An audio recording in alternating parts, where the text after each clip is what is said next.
Sobrang init. Ayan, grabe ang init ngayong araw ng Huwebes. Mas okay na yan kasi sa maulan.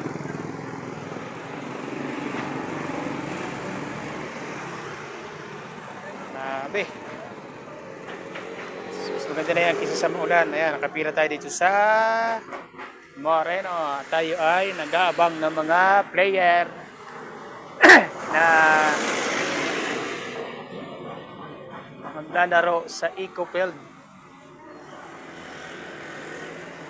So, di lang natin alam kung meron pa. Abang-abang lang tayo dito, mga ka-riders. Ayan, mga nakapiri na kami rito. 4 na tricycle. Ayan. Tatlo tayo, mga ka-riders. Sana ay meron pa mga player na magtutungo doon sa Eco Field para sa kanilang sports ngayong araw na to. At ito ay magtatapos ngayong araw ng Sabado, mga riders. Subalit yung iba nakatira sa yung mga ibang stay sa elementary ay yung iba ay nagano na parang nag-uuwi na. Tapos na yata wala na silang games. Hindi natin alam kung talo na o ano. Kaya nag-aalsa balota na yung ibang player, ibang school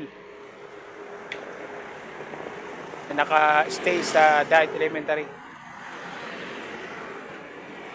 Ay Huwebes pa lang ngayon ay ang ano nila ay sa Sabado pa ang pinakang last at final.